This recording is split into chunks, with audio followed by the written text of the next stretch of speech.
जय श्री हरि। हेलो दोस्तों, आपका स्वागत है हमारे चैनल भक्ति कथा संग्रह में।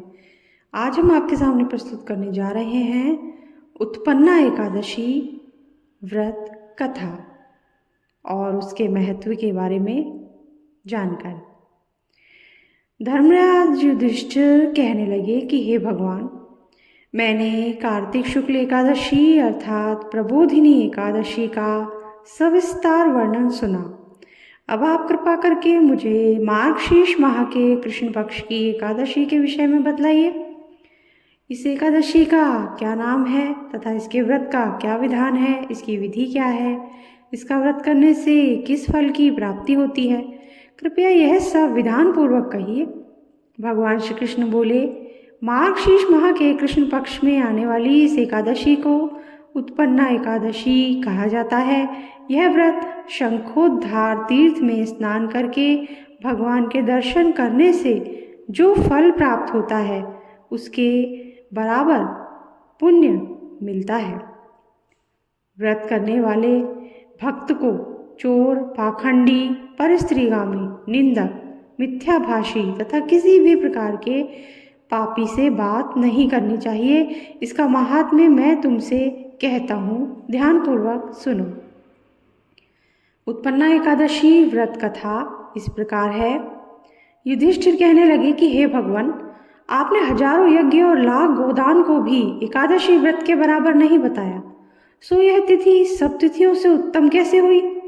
भगवान कहने लगे कि हे युधिष्ठिर, सतयुग में मुर नाम का दैत्य उत्पन्न हुआ। वह बड़ा बलवान और भयानक था। उस प्रचंड दैत्य ने इंद्र, आदित्य, वसु, वायु, अग्नि आदि सभी देवताओं को पराजित करके भगा दिया। तब इंद्र सहित सभी देवताओं ने भयभीत होकर भगवान शिव से सारा वृत्तांत कहा और बोले, हे कैलाशपति, मुर दैत्य से भयभीत होकर सब देवता मृत्युलोक में फिर रहे हैं। तब भगवान शिव ने कहा, हे देवताओं, तीनों लोकों के स्वामी, भक्तों के दुखों का नाश करने वाले भगवान विष्णु की शरण में जाओ, वे ही तुम्हारे दुखों को दूर कर सकते हैं। शिव जी के ऐसे वचन सुनकर सभी देवता क्षीर सागर में पहुँचे।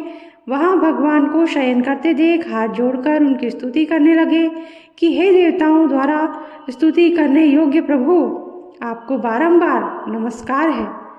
देवताओं की रक्षा करने वाले मधुसूदन, आपको नमस्कार है। आप हमारी रक्षा करें। दैत्यों से भयभीत होकर हम सब आपकी शरण में आए हैं।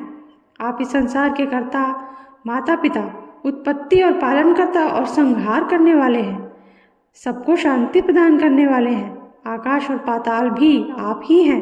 सबके पितामह ब्रह्मा, सूर्य, चंद्र, अग्नि, सामग्री, होम, आहुति, मंत्र, तंत्र, जप, यजमान, यज्ञ, कर्म, कर्ता, भोक्ता भी आप ही हैं। आप सर्वव्यापक हैं। आपके सिवा तीनों लोकों में चर तथा अचर कुछ भी नहीं है।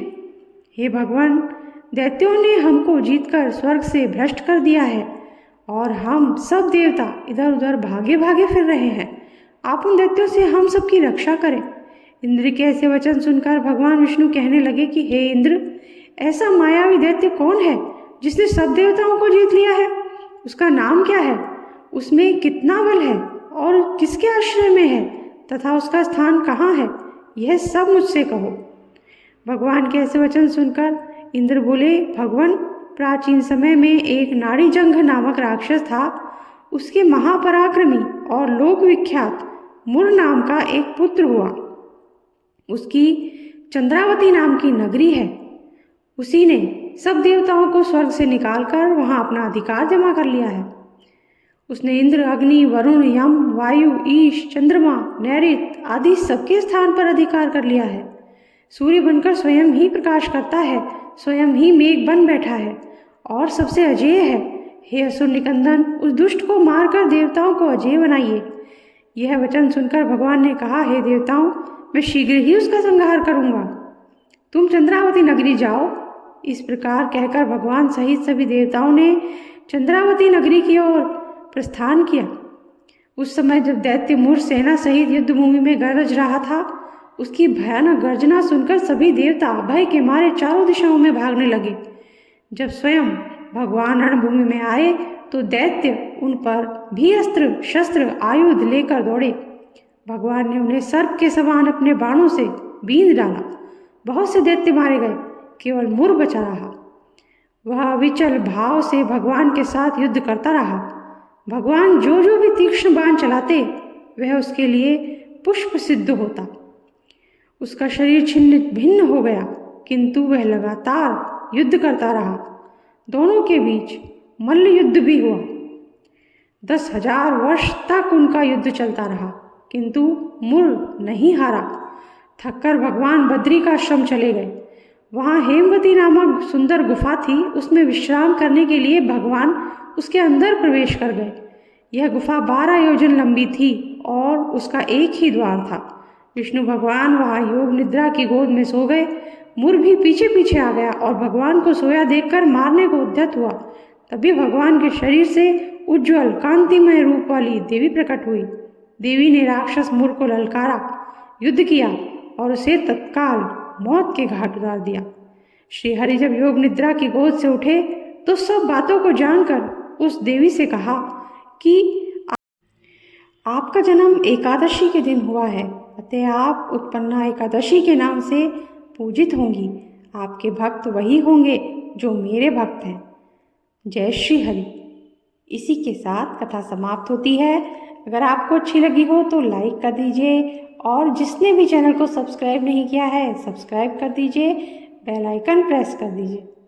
Thank you.